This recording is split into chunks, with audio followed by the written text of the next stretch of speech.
Hi, friend. I'm so grateful you joined me today. If it's your first time, please subscribe and share the video. Your support helps me keep creating. Let me know in the comments where you're watching from. I read and value them all. Let's get going. Jenna and I had just finished being intimate, her cheek resting softly on my chest. Lately, our relationship had taken an unexpectedly passionate turn. Then, without warning, she looked up and said, "I've started seeing someone else." I didn't hesitate. I got up from the bed and asked, "So you want a divorce?" She stayed there, bare-chested and quiet, her eyes tracking my movements. "I was hoping we could deal with this in a better way," she said. "Can we at least talk, Jonas?" I didn't answer. I pulled open the dresser drawers and began tossing clothes into a suitcase, enough for several days. I grabbed my travel kit from the bathroom. "I'm calling a lawyer first thing in the morning. You might want to do the same." "Forget it," she muttered. "Let's just pretend I didn't say anything. Come back to bed." I turned to her, anger flaring. "No, Jenna. After everything we've survived these past 2 years, this is what you throw at me? I'm done." And I walked out. 2 years earlier, Jenna had received a cervical cancer diagnosis. She'd been in her early 20s when the hysterectomy left her unable to bear children. Chemotherapy took her hair, and the hormonal chaos made her unpredictable and, at times, unbearable. Things had only started to feel manageable about 6 months back. Her outbursts had become less frequent, the mood swings less extreme. But during that first year, it felt like we were both spiraling. Therapy helped me keep my grip on reality, and the psychologist I saw offered cautious reassurance. He said Jenna's entire reality had been shattered, her sense of stability gone. She no longer trusted the world, or even me. She was always testing me, pushing boundaries, questioning whether I'd stay or if I still loved her. Part of it was the hormonal turmoil. The doctors were still trying to find a combination that would stabilize her. Sure, walking away had crossed my mind. But if I had, people would have seen me as the heartless one. And deep down, I couldn't stomach being the villain. Still, that didn't stop the temptation from creeping in. That night, I checked into a low-budget motel and emailed both my boss and my manager, letting them know I needed a few days to handle personal matters. I felt guilty. My boss had been incredibly understanding throughout Jenna's illness. My phone buzzed constantly that night and into the next day. Jenna sent a stream of texts, each one sounding like it came from a different person. In one message, she claimed she'd only mentioned the other man to test whether I still loved her, since she could no longer give me children. In the next, she questioned why I was so opposed to an open marriage. Then the apologies started, woven through with blame. I kept asking myself, even if she swore off the open relationship idea, how could I ever be sure she wouldn't sleep with him anyway? And maybe the reason our sex life had been so intense lately was because she'd been thinking of someone else the entire time. By Monday, I had a consultation with a divorce attorney. I canceled all our joint credit cards and set up a new bank account in my name. The meeting didn't bring any surprises. Jenna earned more than I did, and we didn't own much except a small apartment we'd rented during her treatment. That evening, I sent her the contact info for my lawyer and let her know about the financial changes. Her response hit like a punch. "Oh, look at little Jonas finally growing a spine. Does your tiny male ego feel better now? Stop acting like a child. Come home. I already forgave you." She really thought that would work? I typed out at least a dozen replies. One of them said, "Now I'll finally get the chance to be with someone who can give me a family." But I didn't send it. Too cruel. Instead, I wrote, "After everything I've done to show you I loved you, everything we've fought through together, reading your message broke something in me. I'm finished. I can't do this anymore. I'm blocking your number. Find a lawyer. From now on, all communication goes through them." The next day, I got a call from Carmen, my assistant. Apparently, Jenna had shown up at the office while Carmen was on a bathroom break. When she returned, she found Jenna in my office, visibly upset. Carmen had worked for me for years, old enough to be my mother and never afraid to act like it. Her usual line was, "I love you like a son, but if you act like a fool, I'll treat you like one, so don't." She asked what was going on. I didn't need to explain much. She already knew about Jenna's cancer battle. I gave her the rundown of the last couple of days. It felt good to vent, and I half expected a lecture. Instead, she said, "Honestly, Jonas, I'd have done exactly what you did.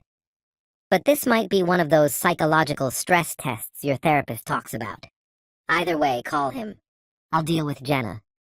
She can't be here, and if she won't leave, I'll have no choice but to call the police." An hour later, Carmen called again. She left Jonas. Relief washed over me, but then she added something I couldn't shake. Talking to her felt like I was having 3 separate conversations with 3 different people. Apparently, Jenna's demeanor had flipped multiple times in a matter of minutes. At first, she was tearful, remorseful, insisting she hadn't meant to hurt me, that it was just something she blurted out. She said she understood why I was upset and begged for me back, calling me her anchor during the darkest time of her life. Then suddenly her tone changed. She became cold and belligerent. She accused me of being narrow-minded and primitive, wondering aloud what difference it made if we were intimate with someone else, as long as we still claimed to love each other. She was rattling off a string of half-baked psych theories, the kind you'd expect to find in the pages of a glossy magazine, and none of it was adding up.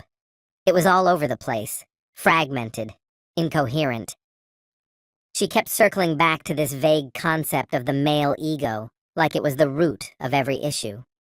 Finally, she yelled that she was done dealing with him, claimed her sex life would only get better without him, and stormed out of the office.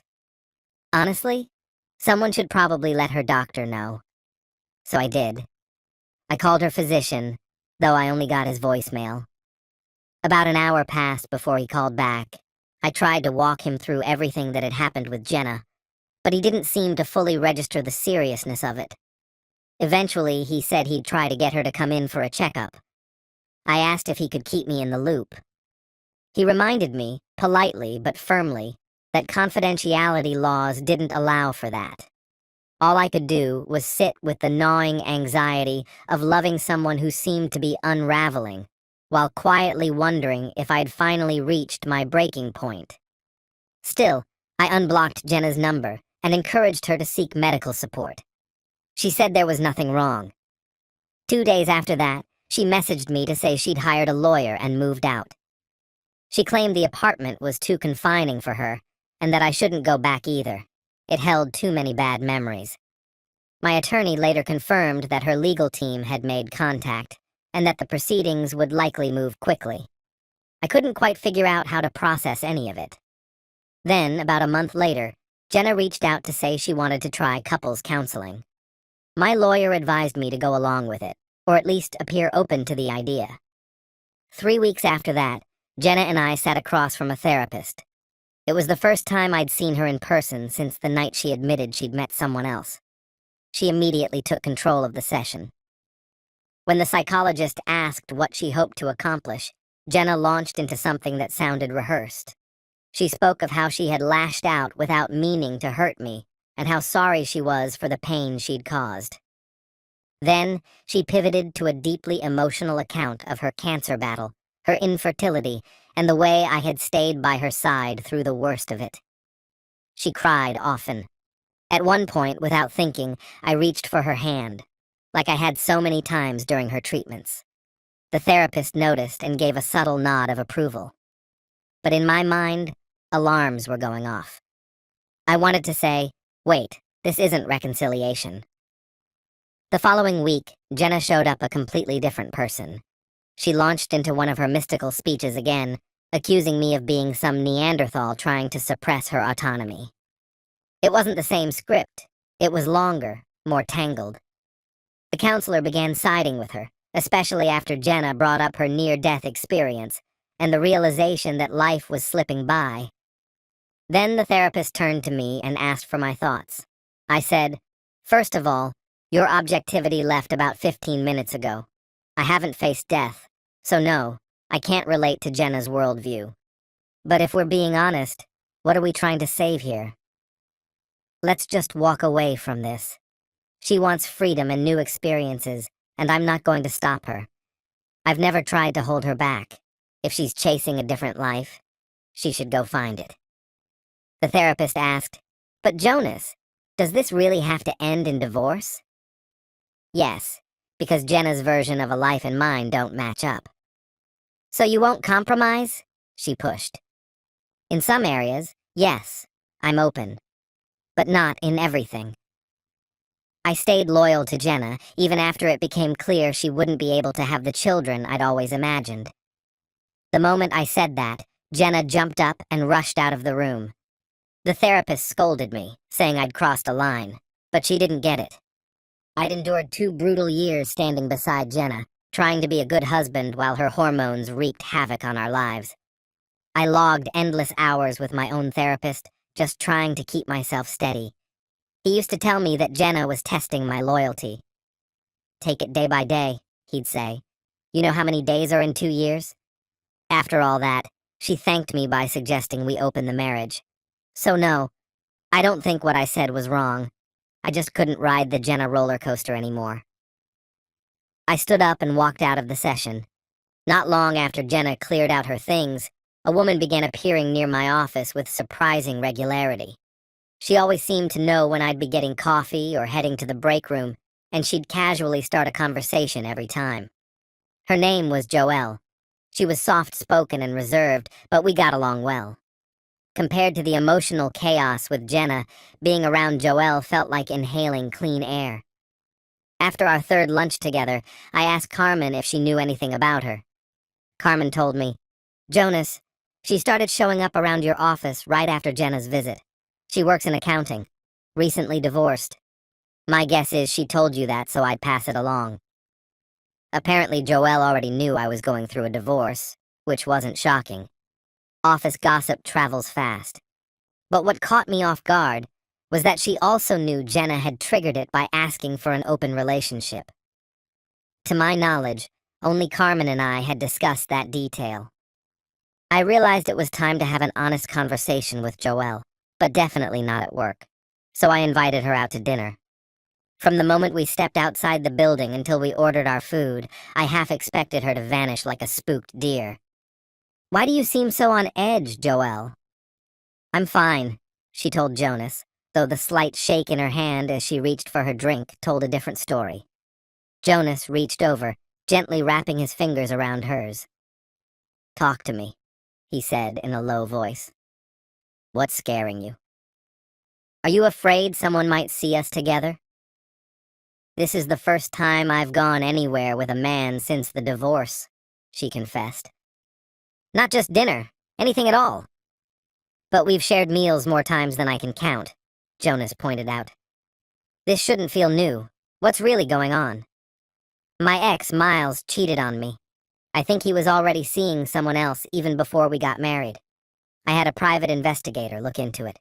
He got evidence, but it didn't bring me peace. One of the things he did was install a tracking app on Miles's phone. It gave us access to all of his messages. For some reason, I never deleted it. That's how I stumbled across the texts between Miles and your wife Jenna. He was clearly pursuing her. They both work in the same business park, though not for the same company. He used his usual flattery, talking about how good she looked, how her dress fit, how her perfume stood out. It was relentless. But Jenna kept shutting him down. She said she couldn't betray you, especially after everything you did for her when she was fighting cancer. Then Miles started pushing the idea that she should get you to agree to an open relationship. When she said that would never happen, she told him she'd ruined everything, that you were asking for a divorce. He backed off for a bit, but soon he was back to his old ways. He told her that if a divorce was on the horizon, she might as well start enjoying life. Just yesterday, Jenna wrote back and told him that you were the reason she made it through her illness, that your love gave her a reason to keep going. She said that without you, everything else was meaningless. I'm sorry, Jonas. At first, when I realized the man who hurt me was now hurting you, it weirdly felt like it connected us somehow. I wasn't sure how to tell you. I was afraid. You're a kind man. I've been on my own for a long time. I was scared to say anything because once I did, there'd be no going back. A part of me wanted to stay quiet and pretend it didn't matter. I was terrified you'd hate me. Joelle spoke with a fragile voice throughout dinner, her words often catching in her throat, eyes moist with unshed tears. She looked like she might bolt at any moment. Jonas spoke calmly. Thank you for being honest, Joelle. I don't hate you. Actually, I think you're incredibly strong. I'm not sure I deserve everything you're saying about me, but I appreciate it more than you know. I've got another counseling session with Jenna tomorrow night. Every week she feels like a different person, like I'm sitting across from a stranger. I don't know how we move forward from here. She doesn't seem like someone who would ever text another man, let alone someone like Miles. And yet, when she talks, I hardly recognize her anymore. At our last session, she brought up opening the marriage again, asked me why I was so against it. Joelle, you're a beautiful woman, but even if Jenna and I are over, I won't be ready for anything serious anytime soon. She's hurt me deeply, but if you'd be open to it, I'd still like to share dinners like this. Just dinners. I need something that feels normal. It's a much-needed break from the storm that is Jenna. I get it, Jonas, Joelle replied, and thank you for not walking away from me. That was the first time she smiled that evening. Small, but real. As the next therapy appointment approached, Jonas debated whether to bring up what Joelle had told him about Miles.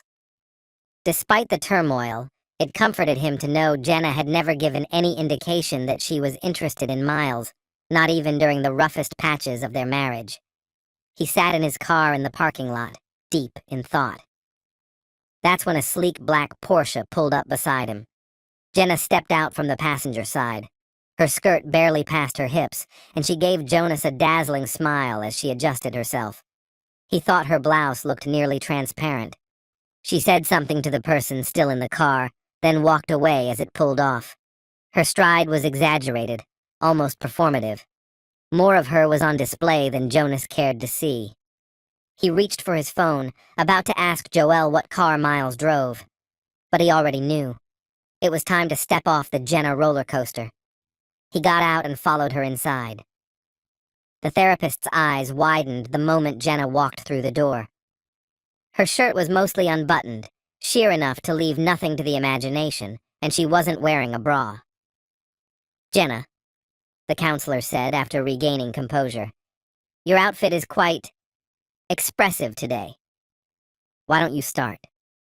Sure, Jenna chirped. I had a bit of an epiphany over the weekend. Jonas reminded me last session that I can't have children. So tell me, why do I even need a husband? I earn more than Jonas does. I'm attractive. I dress like this now, and men chase me all the time. I get to ride in Porsches. I get to enjoy life without limits. Jenna was accelerating fast, her descent into chaos picking up speed. Jenna, the therapist said firmly, cutting her off. I'm going to have to ask you not to wear something like this again. I'm seeing far too much of you for a professional setting. Jenna yanked her blouse open with such force that buttons flew in all directions, baring her chest completely. The therapist shifted her gaze to me, silently urging a response. I didn't know what she wanted me to say. The truth was, I'd always felt a deep pull toward Jenna. Part of me longed to reach out and touch her the way she liked. But I resisted. This all began because Jenna wanted something I couldn't agree to, I said quietly. And that hasn't changed. If she was determined to chase every experience life could offer, I wouldn't be the one to hold her back. But someone had told me just the day before. Could anyone really embrace all of life's pleasures without love at the core? As I turned to leave, Jenna looked stricken. She rushed after me, pushed me back into the chair, and then collapsed, resting her head in my lap.